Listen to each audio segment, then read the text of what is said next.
A Running Sentences presents a short story, Food Fight.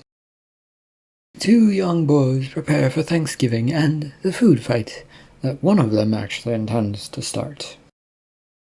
This story is written and narrated by Michael Henry. It is a work of fiction, so any names, characters, businesses, events, and situations within this story are products of the author's imagination. Any resemblance to real people, situations, characters, businesses, events, and/or fictional ones is purely coincidental. Copyright 2024, Michael Henry. All rights reserved. Joshua sat huddled under the blankets of his bed, his head popped out from those blankets, and looking at his current roommate, his cousin Roger. Neither were asleep despite the late hour, as excitement had built up in both of them and nervousness. The stowaway bed had Roger sitting on it in a similar manner to Joshua, though he has a more doubtful look on his face. "This is perfect. Do you think we can pull this off, though, Josh? Lots of hot food and people will be watching our every move. Roger will be sitting at the kids' table. No one is going to pay attention to us, not even the older kids. Well, we might want them to join our food fight revolution." "I don't know if I would call a food fight a revolution." Roger was shaking his head no at his cousin Joshua's comments. "Oh no, it totally is. You don't have to think about that. Leave that to me. No, we need to make sure we know what food we are throwing and who we are targeting with that food." The two huddled closer, though Roger kept glancing around. To that, Joshua had to frown. It wasn't like the adults were suddenly going to burst into the room and go, "Aha!" No, they would be busy worrying about adult things that Josh hoped he would never ever have to worry about. "Now we need to figure out which food is going to be best for this fight, right, Roger?" "You mean like it will fly well or make the most mess?" "Well, either will do." Roger stared at his cousin for more than a moment, then shook his head. "I was thinking about it lately, because it snowed earlier this year. I don't know why, I don't remember why, but we had this snowballer making thing that might work." There was a moment's hesitation as Joshua lit up with his answer. "Mashed potatoes." "Yeah, you could do that with that device, Josh. I don't know how well it would work, but it might work." "Even better, hollow out those potatoes and fill them with gravy," Joshua added in excitement. "I'm not sure that they would keep their shape with that. Gravy gets everywhere and does its own thing. How many times have you built a potato volcano only for it not to hold, Josh?" It's okay. I'll figure it out. You need to find a way to ball up those potatoes, though." "That's all you want from me? Great, I can do that," Roger said. "No, that is not all I want from you. You're my right-hand man on this, and one who is bringing all of this together. It's your ideas that are pushing this. Without you, I've got nothing."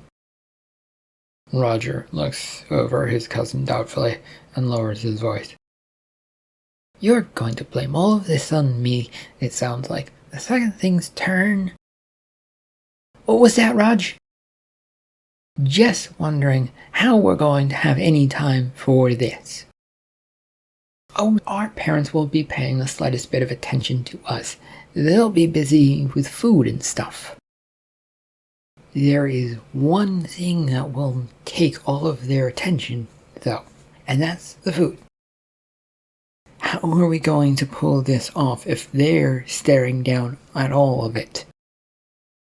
They're going to be in control of it." "I've had a thought about that." "Dang it." Joshua gives his cousin an odd look for his little curse. "We fill our plates with all of the sorts of foods." "Well, that will definitely raise all sorts of suspicions. They don't think we eat most of the foods," Roger said doubtfully. No, it'll be great. Your parents know you hate all sorts of veggies, Josh. How are you going to get a plate full of veggies past them? To this, Joshua does a hand wave away, and sort of just waves away that sort of problem. I'll tell them that I want to try them out. And if we all do that, you don't think the adults will think that's the most weirdest thing ever? I think it is something to worry about. Oh no, that's a good point. That might be a bit too suspicious, Roger. We will all have to ask for one veggie, and then tons and tons of it on our plates.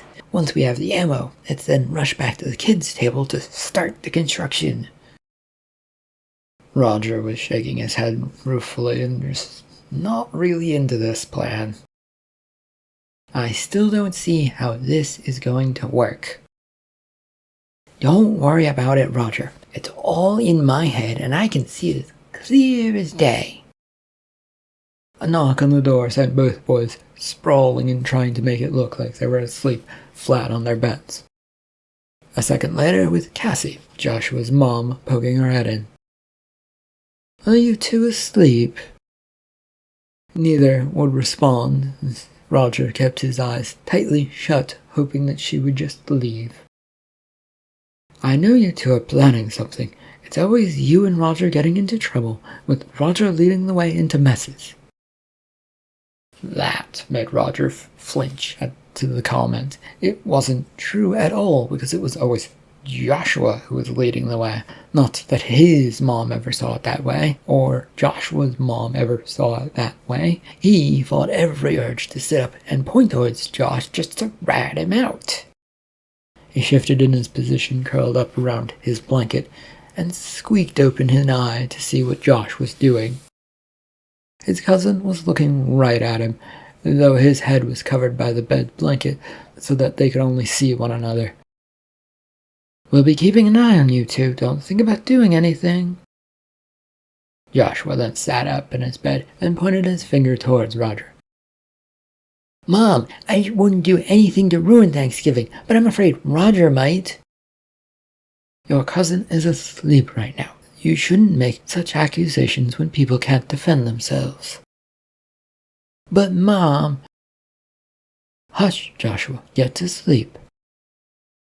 And with that, she firmly shuts the door, and Joshua swung back to look at Roger. There, that is her solved. She'll never guess that we're up to something now. Roger, though, clenched himself tightly under the covers, hoping this would all just go away. His sinking feeling, though, was that Joshua was only just beginning to rattle on for the rest of the night about his plans. Nothing he said or did was going to get his cousin to stop. This will be great. We can blame it all on the older kids who will easily take the blame, and then we can do this and then that and then... There was no more listening to Joshua by Roger, just hoping for a bit of sleep, and that this entire thing would be forgotten in the morning. The end of Food Fight. Thank you for listening.